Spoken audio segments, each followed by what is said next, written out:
On Saturday morning, Gregg cast off the dock lines, and we headed out of Edenton.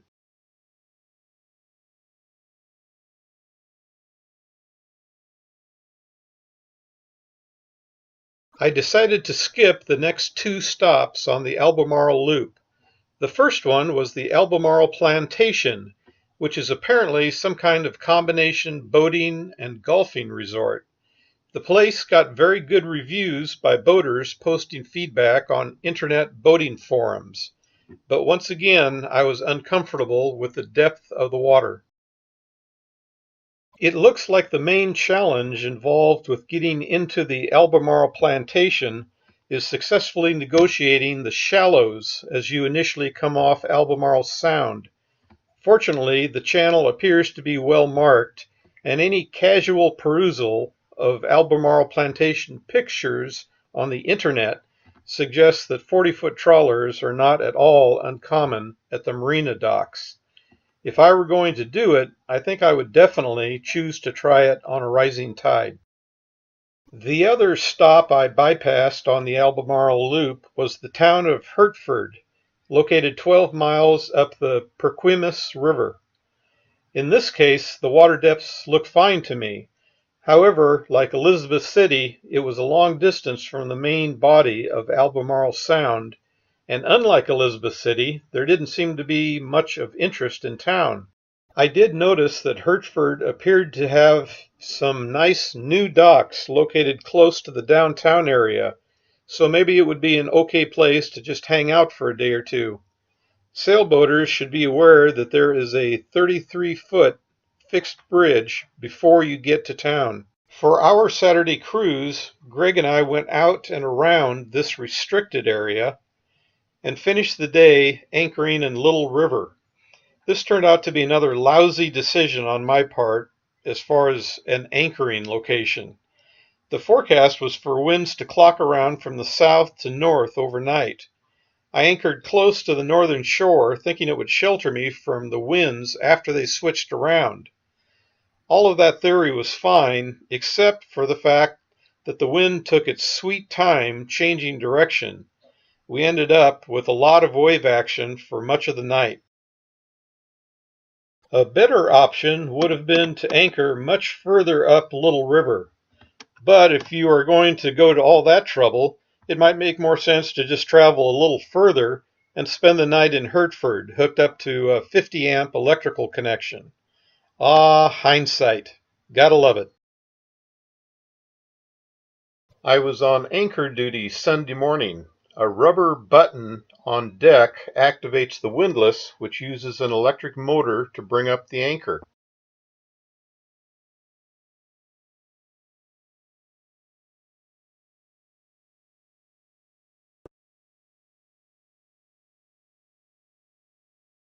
Once the anchor is up, I use a piece of line to make sure it stays up.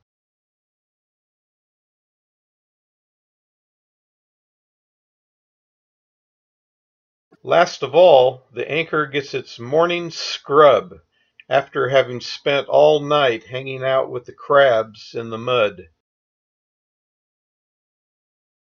As we passed the mouth of the Pasquotank River, Elizabeth City was sending us a lot of wind and waves.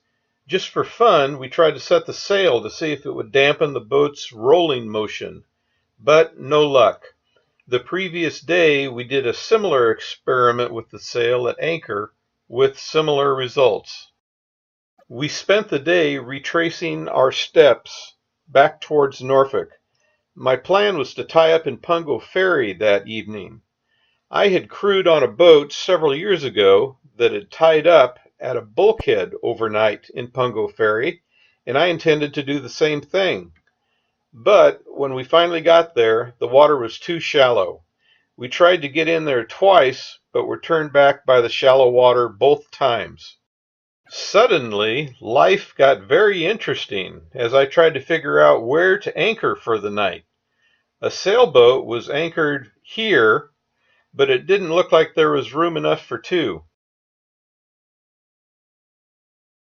Gregg and I investigated around 8 possible anchoring spots, but none of them had enough depth to get us a safe distance away from the main channel.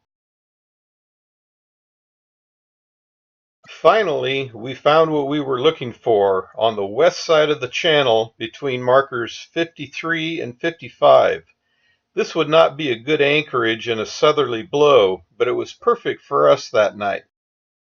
An interesting thing happened after dark. A tug and barge came along, and as they passed safely to the east of us, they were silhouetted by the light of the rising moon that reflected off the water. Just for fun, I turned on the radar. If you look closely, you can see this blip slowly moving across the radar screen. The tug and barge are roughly here, headed north.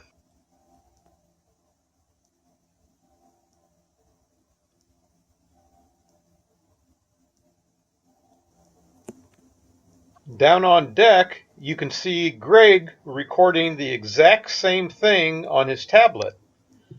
Barges in the moonlight. How romantic.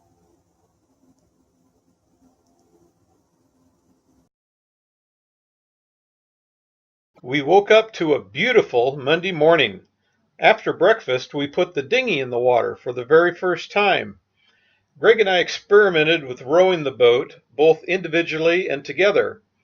A wooden dinghy with no motor may be the most impractical tender I could have possibly chosen. But the little dinghy was so cool that I was willing to overlook all its shortcomings. Besides, since when was owning a pleasure boat supposed to be practical?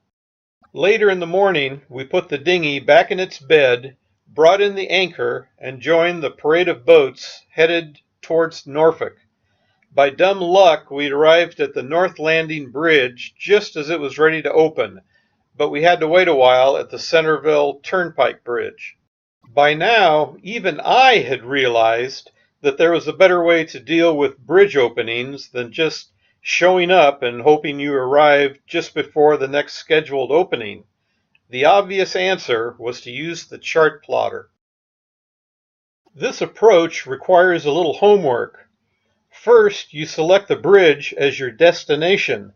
Then you drop a waypoint at each major turn in the waterway between the bridge and where your boat is. The chart plotter now has a fairly accurate idea of the distance between you and the bridge, and it also knows how fast you are traveling, so it can calculate about when you will arrive at the bridge. You can either speed up a little or slow down a little in order to arrive at the bridge at just the right time. How cool is that? Gregg and I had a pretty leisurely cruise back to Great Bridge. We arrived there in the early afternoon, tying up the boat in the same spot we had used 10 days earlier.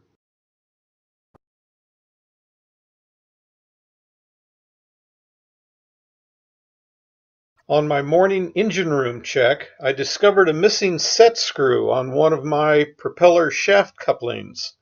So we ended up motoring most of the day using only one engine.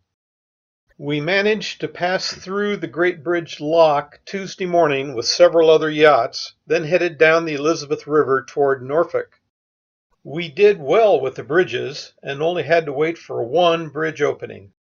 This tug, the Julie Ann, has the same name as my older sister. However, to the best of my knowledge, my older sister is not based in Port of Chesapeake, Virginia. We spent most of the day following tugboats, dodging barges, passing shipyards, staying clear of big ships, and getting yelled at by a Navy patrol boat.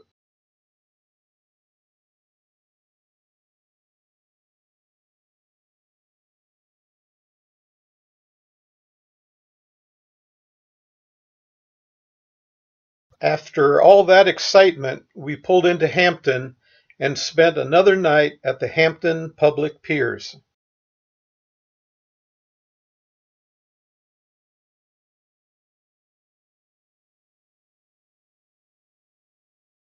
Gregg and I decided to loiter in Hampton Wednesday morning since we weren't that far from finishing our epic voyage.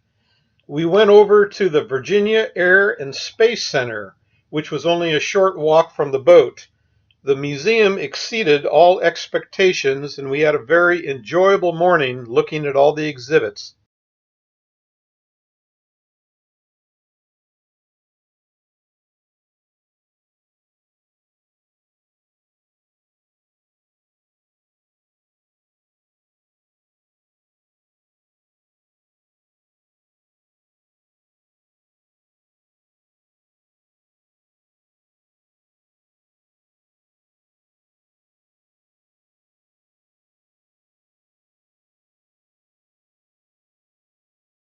Later, after leaving Hampton, I decided to make another try at the extreme sneaker route near Fort Wool, now that I was more comfortable with some of the shortcomings of my Garmin's depth sounder. We made it through Willoughby Bank on the extreme sneaker route and never saw less than 19 feet of depth. I suspect that the 1 fathom spot on the chart is long gone, but I did not test out my theory. In all fairness, I suspect the depths along the Willoughby Bank change a little each year as a result of storms and tides. When Greg and I passed through there, the current was ebbing with genuine enthusiasm. I'm sure it gets pretty nasty there at times when the wind and current and shallows all conspire against you. The only really safe way to negotiate the Willoughby Bank is to go around it. Greg and I had a nice afternoon cruise back to my marina in Little Creek. I did a pretty good imitation of a Chinese fire drill, getting my boat back into her slip in the southwest wind, but I accidentally succeeded on the second attempt. It had been a successful shakedown cruise, and I now had a brand new to-do list before I would be ready to venture out again. That about does it for the Albemarle Loop video. Thanks very much for watching. Have fun, be safe.